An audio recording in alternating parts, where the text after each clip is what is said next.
வணக்கம். நான் உங்கள் மருத்துவர் doctor Prashanth Pandian, consultant orthopedician and arthroscopic surgeon.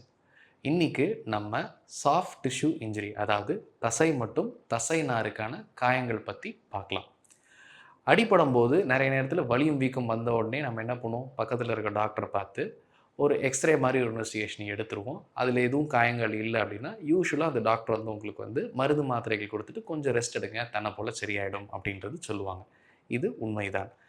90% of the time இது செஞ்சாலே போரும். ஏன்னா தசைநாரில் சின்ன சின்ன அடிகள் இல்லைனா தசையில் சின்ன சின்ன அடிகள் வந்தால் தன்னை போல் ஆடுற தன்மை உண்டு. கரெக்டு தான். ஆனால் உங்களுக்கு அதே வலியும் வீக்கமும் 3 வாரத்துக்கு மேலே இருக்குன்னா டெஃபினட்டாக நீங்கள் அது என்னன்னு பார்த்துக்கிறது நல்லது. அட் தட் ஸ்டேஜ் ஒரு ப்ராப்பரான ஆர்த்தோபெடிஷனை போய் பார்த்து ஒரு கன்சல்டேஷன் பண்ணுறது மேண்டட்ரி.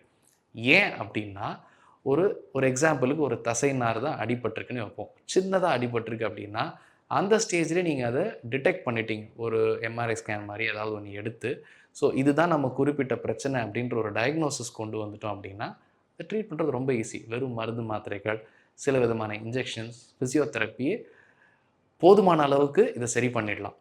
ஆனால் இதையே நீங்கள் பெருசாக விட்டுட்டீங்க, அதே அந்த சின்ன கிழிசில் பெரிய கிழிசில் ஆயிடுச்சு அப்படின்னா சர்ஜரி தான் ஒரே வழியாக இருக்கலாம். ஸோ அந்த லெவல் வரையும் போகாமல் பார்த்துக்கிறது நம்ம கையில் தான் இருக்குது.